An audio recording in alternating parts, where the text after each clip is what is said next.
Tiene la palabra hasta por 5 minutos la diputada Julieta Macías Rábago del Grupo Parlamentario de Movimiento Ciudadano para presentar iniciativa con proyecto de decreto que reforma diversas disposiciones de la Ley del Instituto Nacional de los Pueblos Indígenas. Gracias, Presidenta. El pasado mes de diciembre, la Oficina del Alto Comisionado de las Naciones Unidas para los Derechos Humanos hizo público un comunicado oficial en relación al proceso de consulta indígena sobre el Tren Maya, tras haber participado como observador en el mismo, en el que señala las numerosas deficiencias en el proceso de consulta por las cuales no se puede considerar que cumpla con las condiciones de previa, libre, informada y culturalmente adecuada, a las que el Estado mexicano se ha comprometido y que constituyen elementos indispensables para preservar los derechos humanos de los pueblos indígenas. En el comunicado se señala especial preocupación respecto a la baja participación y representación de las mujeres indígenas en el proceso, lo que por sí solo sería motivo suficiente para deslegitimar la consulta. La respuesta de Presidencia de la República, lejos de demostrar interés y voluntad en subsanar las deficiencias, acusa a la Oficina del Alto Comisionado de incurrir en descalificaciones, críticas simples, sin sustento, ligeras y parcializadas, y faltar al respeto a la supuesta legítima voluntad de las comunidades indígenas.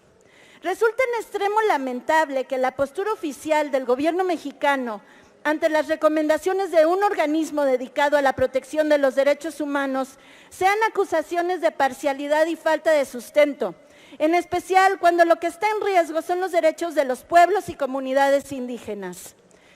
El desprecio a los derechos y al legítimo interés jurídico de los pueblos indígenas forma parte del sistema de desigualdad estructural que la administración actual sistematiza al pretender imponer decisiones ya tomadas mediante una burda simulación de consulta y diálogo.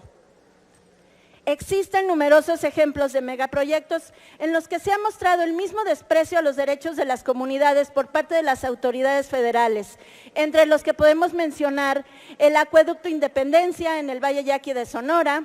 las concesiones mineras en territorios del pueblo Huixárica en San Luis Potosí, los permisos de liberación al ambiente de soya genéticamente modificada en agravio de habitantes de comunidades indígenas en 7 entidades. La comunidad de San Francisco Cherán en Michoacán, que ha combatido exitosamente la imposición de procedimientos electorales ajenos a sus usos y costumbres, así como las reformas a la Constitución local en materia indígena respecto de las cuales no se les consultó.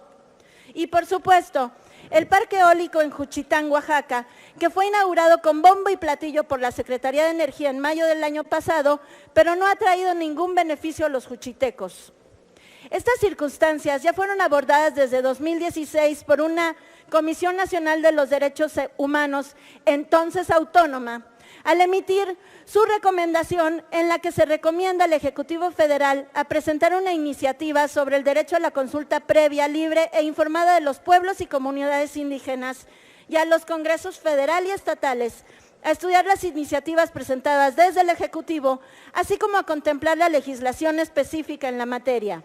Por lo anterior, la iniciativa que hoy presento a nombre propio y agradeciendo el respaldo de diversas compañeras y compañeros de varios grupos parlamentarios, propone hacer explícito en la ley del Instituto Nacional de los Pueblos Indígenas que en el sistema de consulta y participación indígena operado por dicho instituto se garantice el respeto cabal de los principios que el derecho internacional considera elementos esenciales, es decir, que la consulta sea previa, libre, informada, de buena fe, mediante procedimientos culturalmente adecuados y con pertinencia cultural.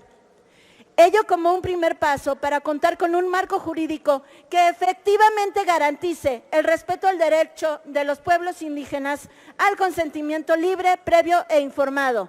Consentimiento que implica la participación de los sujetos de la consulta en un proceso de retroalimentación sobre diseño, implementación, mitigación de consecuencias, precauciones a tomar, compensaciones, beneficios y otros aspectos del proyecto, con el objetivo de asegurar el respeto de los derechos sustantivos de los pueblos indígenas afectados y de lograr un consenso sobre su viabilidad.